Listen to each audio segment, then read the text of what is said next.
Len Cariou, who's here with us today, was an established theater and film artist long before he made his off-Broadway debut in the one-person show A Sorrow Beyond Dreams in 1977. Remember it? People are nodding. Okay. And he had already garnered 2 Tony nominations and a Canadian Film Award for Best Actor by then, but he found a show that called to him, and he decided he was going to do it in a little house off-Broadway.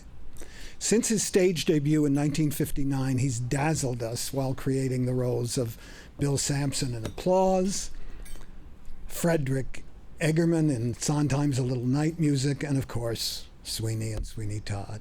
And those triumphs are just a tiny part of the story that includes everything from precise and delicate work in contemporary plays to big, thrilling turns as King Lear and Prospero and Henry V. And there are 293 episodes so far as Harry Reagan of the NYPD for over 14 seasons of Blue Bloods. So that'll keep you busy. You might think that he'd want to take a break, but that's not the way this legend rolls. And so this past season, Len Cariou returned to Off-Broadway and gave us a sweet, mischievous, winning, and wise performance as the title character in Sea Dog Theater's revival of Mitch Albom's Tuesdays with Morrie at St. George's Episcopal Church. Those of us who were lucky enough to see this performance in that beautiful, intimate space, like audiences who've seen the rest of Len's work, will not forget it. And that's why we're thrilled to be honoring him today. So please help me welcome the wonderful legend and treasure of Off-Broadway, Len Cariou.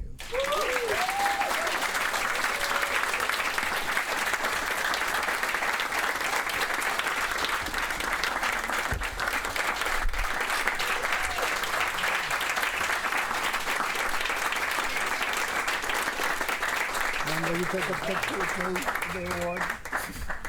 Thank you.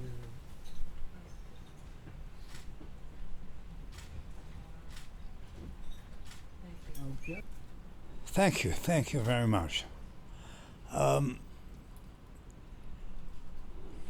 Legend. It's nice, I guess, when somebody says you've reached legendary status, especially if you're still working. That's the kind of thing that I like. That's what I'm proud of at this stage in my life.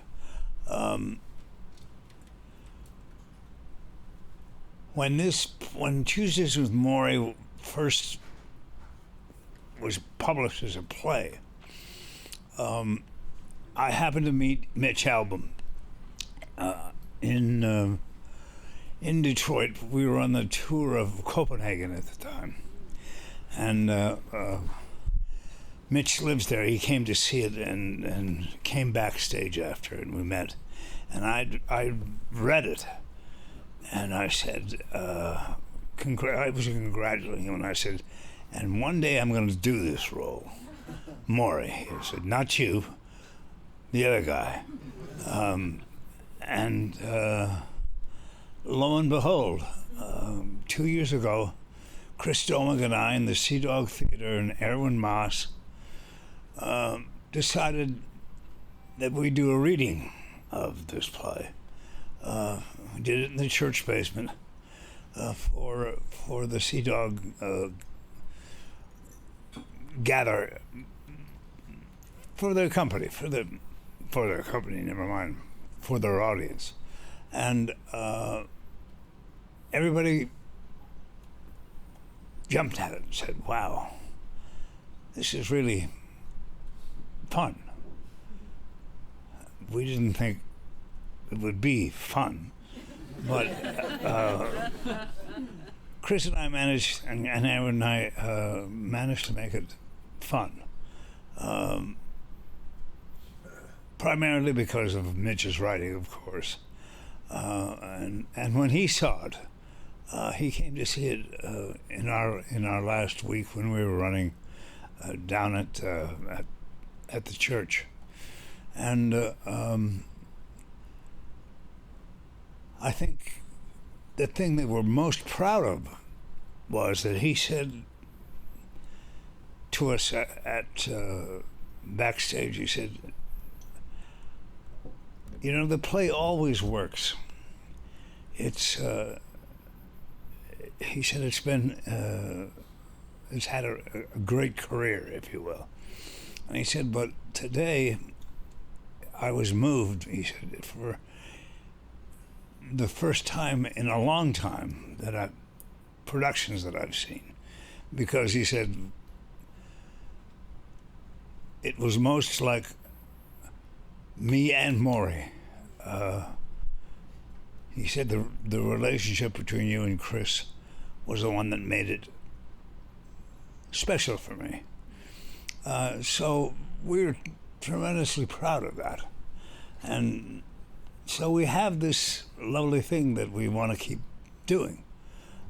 So we're on a hiatus at the moment. And anybody or all of you people in the room